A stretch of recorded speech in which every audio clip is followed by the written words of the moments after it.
Hello, and this is our third in a series about online counselling. This one is about how is online counselling different from in-person face-to-face counselling. It might be obvious, but we'll go over some different points so you get it. So, as you know, online counselling is counselling that is provided when the counsellor and the client are not located in the same room together at the same time. This, being in the same room together at the same time, is the normal way counselling will occur. So they, you and me, might be in different buildings, different cities, even different countries. For the purposes of this blog article, this video, we will be talking about counselling using video, so the counsellor and the client can both see and hear one another, although there are many times when there is only voice contact or even just text contact.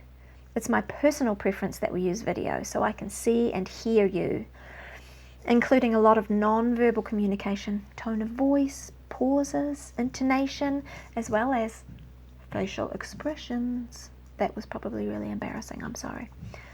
One of the obvious differences is what I can and can't see in the video.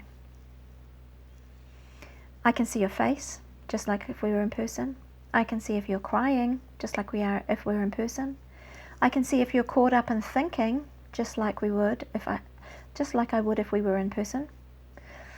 I can hear if you're getting emotional, just like I would if we were in person. I can see and hear if you're getting angry or upset, just like I would if we were in person. I can see if you're happy or sad, just like I would if we were in person. I might not see all the non-verbal communication like clenched fists, shaking or tapping feet or legs, tightly held body or shaking hands that I would probably notice if we were in person. But I might see clues of those, and I will likely ask you about them as a way of overcoming the loss of information. This is part of my job, and I consider my expertise to be able to ask about those things in a tactful and helpful way. It's something I discuss with clients in my first session. Another way online counselling is different from in-person is that with limits on our non-verbal communication and potential for reduced visibility on sound when the technology is less than optimal, there might be more chance for misunderstanding. Misunderstanding can of course happen in person as well, but chances are slightly higher when there is tech involved. Tech.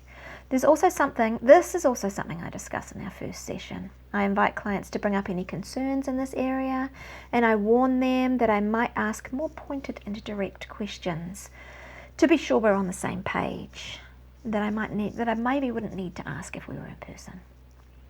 Another difference is the reliance we have on technology. While we do all we can to have reliable tech and internet, it is out of our control. And the laptop, phone, internet, or even the power can stop working without notice at any time. You generally don't have to worry about those things when you're meeting in person, although fire alarms and police emergencies could have a similar effect, even in traditional counselling situation. In my first session, I will talk through this with the client, and we will make plan B, C, D, E, for if we lose contact. For safety purposes, I will also discuss with the client who I can contact should the worst happen and you need physical help while we're talking. What would I do if you had a heart attack while we were talking? Or if you were in a very vulnerable state and we lost contact? You could have an emergency while we're both in the room together, and I might need to call emergency services or your emergency contact. It's my job to consider how this is different if I'm in another city when this happens. One of the ways I minimize this concern is to get 2 emergency contacts from my clients, just in case. One last way that online counselling is different is that you need to consider where you will be when we meet.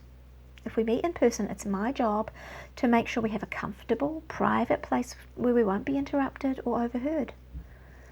I take care of it being warm enough or cool enough that the chairs are situated so we can see each other comfortably, make sure the sun isn't shining in your eyes, that sort of thing. When we meet online, you have to take care of those things.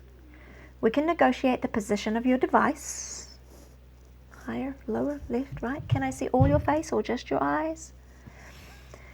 And I will ask about who else might be in the house and if that will affect your ability to focus and fully open up to me. Those are the main differences that I can think of between meeting in person and online. Minimal loss of non-verbal communication, increased chance of misunderstanding, potential for loss of technology, increased need for considering safety protocols, and the circumstances at your location. Other than those, I consider online counselling to be virtually the same as counselling in person. Can you think of any others? Have I missed anything important? Maybe you've thought about it and wondered about XYZ, how we might take care of that. I'd really appreciate if you could message me about that so I can make sure I can help others understand that question too. Thank you. I hope that hearing these things, even though it was boring and I was reading it, sorry, will help you to feel more confident about online counselling. Or maybe some other people you know have concerns and you could forward this on to them. That's it from me. Thank you for listening all the way to the end. You deserve a gold star.